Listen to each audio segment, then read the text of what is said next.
Creo का surge controller तो याद होगा ना, 2200 रुपीज का आया था। उसको हमने कॉस्म गाइड के कंट्रोलर के साथ कंपेयर किया था। इन्होंने क्रियो का सर्ज अल्ट्रा लॉन्च कर दिया और ये भैया नाम क्या क्या अल्ट्रा लगा रहे, कह रहे इसके अंदर बहुत कुछ है, बहुत तगड़ी हैप्टिक मोटर मिल जाएगी, प्लेट इसकी आप चेंज कर सकते हो, मतलब बहुत सारी चीजें हैं। एंड कांग्रेचुलेशंस टू क्रियो, ये शार्क टैंक गए थे इनके फाउंडर और बढ़िया इनको फंडिंग मिल गई, प्रमोशन हो गया जबरदस्त। यानी कि अब सेक्सी सेक्सी प्रोडक्ट्स आएंगे नए नए। मैं इतने ये सेक्सी प्रोडक्ट अनबॉक्स कर लेता हूँ, तुम इन्हें लाइक शेयर सब्सक्राइब कर दो यार। तो भाई वैसे ही ब्लैक और पर्पल बॉक्स है जैसे क्रियो का अपना टच होता है, और अंदर डब्बा खोलते ही स्टिकर ले लो, चिपका लो छाती पे। ओहो बढ़िया पर्पल कलर का कंट्रोलर, डुअल टोन में है। एंड यहाँ पे एक हमारे को एक्स्ट्रा रिप्लेसेबल डी पैड मिल जाएगा, और यहाँ पे हमारी एक डोंगल है, और नीचे की तरफ हमारे को एक type A to C cable मिल जाएगी। और ये इनका प्रीमियम कंट्रोलर है, 4000 रुपीज पे लॉन्च किया है। एंड भाई एक्चुअली प्रीमियम फील देता भी है, हाथों जैसे पकड़ते हैं ना तो एकदम ऐसे प्रीमियम वाइब तो आती है। ऊपर हल्का डार्क पर्पल है, नीचे थोड़ा लाइट पर्पल है, पीछे ब्लैक है, और यहाँ पे हमारे को ग्रिप्स वगैरह मिल जाती है। वैसे हाँ, इसके अंदर यही कलर है, कोई और कलर इन्होंने लॉन्च नहीं करा। मेरे हिसाब से प्लेट्स लॉन्च करेंगे, क्योंकि अगर आप इसका यहाँ से डी पैड रिमूव कर देते हो ना, तो कुछ ऐसे इसकी प्लेट आप हटा सकते हो। ये मैग्नेटिकली इसके ऊपर लगी हुई है, बड़े अच्छी सी फीलिंग आती है, जैसे खट करके लग जाती है ऊपर। और प्लेट हटाने के बाद नीचे आप देख सकते हो ना PC एंड NS बना हुआ है, तो जैसे आप इसको NS पे करोगे तो ABXY की पोजीशन चेंज हो जाती है। यानी कि निंटेंडो स्विच पे अगर आप इसको कनेक्ट करना हो तो वहां पे आप इसके बटन चेंज कर सकते हो। और ABXY के अंदर हमारे को यहाँ पे लाइट मिल जाती है, एंड थोड़ी ना 3D टाइप की मैग्नीफाइड है इसके ABXY। और इसकी जो ABXY की लाइट है उसकी इंटेंसिटी आप कम ज्यादा भी कर सकते हो, FN plus D pad left and right करके। बस ये लाइट बंद नहीं होती, मिनिमम ब्राइटनेस पे चली जाती है। और शोल्डर बटन एंड ट्रिगर्स पे भी ग्रिप मिल जाती है। और एक चीज मेरे को अच्छी लगी भाई, यहाँ पे डोंगल स्टोरेज की स्पेस है, जो डिजाइन के हिसाब से एक अच्छा मूव है। कंट्रोलर की डोंगल संभालना हो, जो खो जाती है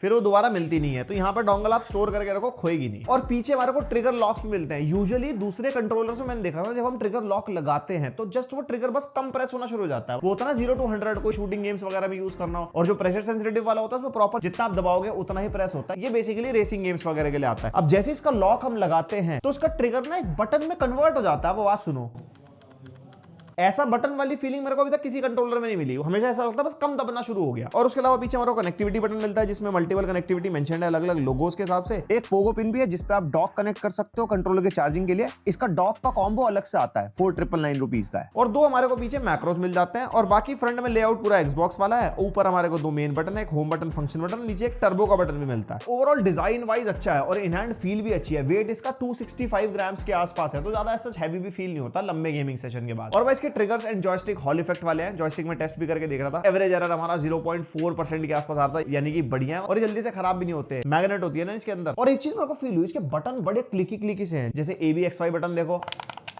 ये शोल्डर बटन देखो, एंड इवन डी पैड, इसकी फीलिंग अलग ही है। और एक एक्स्ट्रा डी पैड मिलता है हमारे को बॉक्स के अंदर। ये 4 डायरेक्शन वाला है जो बाय डिफॉल्ट लगा हुआ है, और ये कुछ ऐसा 8 डायरेक्शन वाला डी पैड भी, अगर आप कोई फाइटिंग या रेट्रो गेम्स खेल रहे हो उसमें काफी काम आता है। देन पीछे हमारे को 2 मैक्रोस मिलते हैं, एक साथ अप टू 21 की कॉम्बिनेशन आप इन मैक्रोस पे लगा सकते हो। कोई भी फाइटिंग गेम खेल रहे हो, फॉर एग्जाम्पल टेकन खेल रहे हो, उसके अंदर अगर आपको कॉम्बो लगानी है वो सबसे बढ़िया है। एक बटन दबा पीछे बैठ जाओ भाई साहब, आप बोलो कौन क्या कह रहा था। और फ्रंट में जो टर्बो बटन है, किसी भी बटन को आप टर्बो पे सेट कर सकते हो कि आपको बटन प्रेस करके रखना है, वो चलता रहे बार बार, अगर गेम में जैसे नीड होती है फाइटिंग गेम्स में। और इसमें डिफरेंट ऑप्शंस भी हैं, like manual turbo, auto turbo वगैरह, जो FN प्लस लेफ्ट जॉयस्टिक को अप एंड डाउन करके आप इसको सेट कर सकते हो कि हाँ भाई बटन आपको दबाना नहीं है या बटन दबा के रखना है, अपने चॉइस के हिसाब से। यूजर मैनुअल देख लेना एक बार। वैसे यूजर मैनुअल से ज्यादा अनबॉक्सिंग में निकली नहीं, शायद हमने जब टेस्टिंग करी थी ना तो इधर उधर रह गई होगी। और भाई वाइब्रेशन डुअल मोटर वाला हिसाब नहीं है, क्वाड मोटर है इसके अंदर। एक तो बेसिक जो 2 मोटर हमारे नीचे की तरफ होती है, जो हमारे को यूजुअली कंट्रोलर से मिलती है, वो तो है ही। उसके अलावा ट्रिगर्स में भी वाइब्रेशन है, जिसको हम इंपल्सिव ट्रिगर्स भी कहते हैं। एंड इस वाइब्रेशन की सेंसिटिविटी भी आप कम ज्यादा कर सकते हो। और 6 एक्सिस जायरो भी इस कंट्रोलर के अंदर हमारे को मिलता है। लेकिन जायरो के साथ एक सीन है, यूजुअली सारे कंट्रोलर में जायरो सिर्फ हमारा ब्लूटूथ पे काम करता है, डिपेंडिंग अपॉन द डिवाइस। जिस डिवाइस पे आप जैसे भी कनेक्ट कर रहे हो, इसके अंदर जो ब्लूटूथ वाला मोड है वो निंटेंडो स्विच वाला मोड है, तो उसके अंदर ही सिर्फ जायरो काम करता है। एंड ब्लूटूथ मोड में स्पेसिफिकली मेंशन कर रहा हूं, क्योंकि ब्लूटूथ मोड में ना हमारे को लेटेंसी ज्यादा मिलती है। तो आप कैजुअल गेमिंग अगर कर रहे हो तो उसमें कोई ऐसा आपको प्रॉब्लम आएगी नहीं। बट अगर आप एक सीरियस प्लेयर हो और एक ई-स्पोर्ट्स में आप जायरो यूज कर रहे हो, तो वहां पे आपको कंपेटिटिव एज नहीं मिलता, specifically in terms of controller. ये इसके साथ नहीं, सब कंट्रोलर के साथ है। और हाँ, पोलिंग रेट वायर्ड लगाओगे या डोंगल पे लगाओगे तो 1000 हर्ट्ज का पोलिंग रेट मिलता है, यानी कि 1 मिलीसेकंड लेटेंसी। ब्लूटूथ पे 125 हर्ट्ज है, 8 मिलीसेकंड के आसपास। और ट्राई मोड कनेक्टिविटी है, वायर्ड, डोंगल, ब्लूटूथ, किससे से भी कनेक्ट कर सकते हो एंड ब्लूटूथ वर्जन 5.0 है। और जैसे हमने मल्टीपल डिवाइसेस से कनेक्ट किया, पीसी पे तो तीनों मोड पे आप चला ही सकते हो, जायरो भी आप अपना निंटेंडो स्विच मोड पे चला लोगे, एंड्रॉइड पे भी चल जाता है। एंड्रॉइड पे ना जायरो काम नहीं करता, बट हाँ आप इसको कैसे भी कनेक्ट कर सकते हो और वाइब्रेशन भी काम करती है एंड्रॉइड पे इस कंट्रोलर में। iOS पे हमने चला के देखा था, सिर्फ ब्लूटूथ मोड पे चल रहा था और निंटेंडो मोड पे जायरो भी काम कर रहा था। और iPad OS पे भी सेम चीज हो गई, मैक OS पे भी आप चला सकते हो through Bluetooth. Nintendo switch 1 and 2 दोनों पे परफेक्टली काम कर रहा था विद वाइब्रेशन एंड जायरो। और PS3 पे मैंने ट्राई किया, डोंगल के थ्रू चल तो गया था बट वाइब्रेशन नहीं चल रही थी। एंड PS4, PS5, Xbox मत पूछना, Xbox के तो लाइसेंस कंट्रोलर आता है जो थर्ड पार्टी चलता है, वरना ऑफिशियली लेना पड़ता है। PS4, PS5 का कंट्रोलर जब भी होगा ना तो वो टाइटल में ही ब्रांड मेंशन कर देता है। ये ट्राई मोड वाले कंट्रोलर है जो अदर हर डिवाइस पे चलता है बट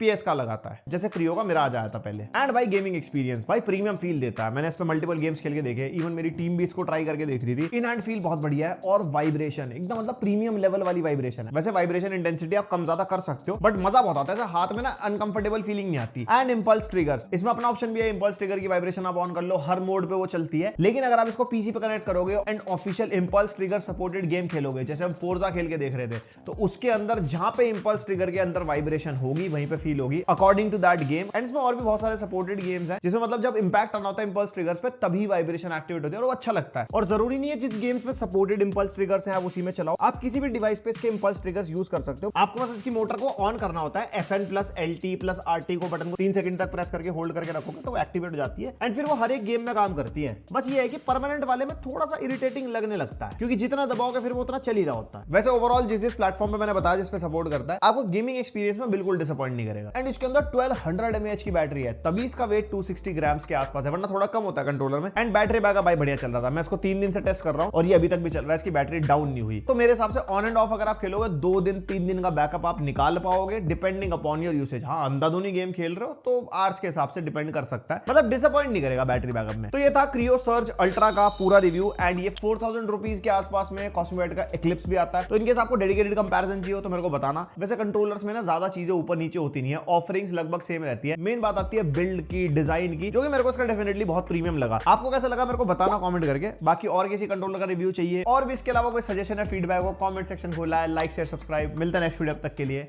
बाय।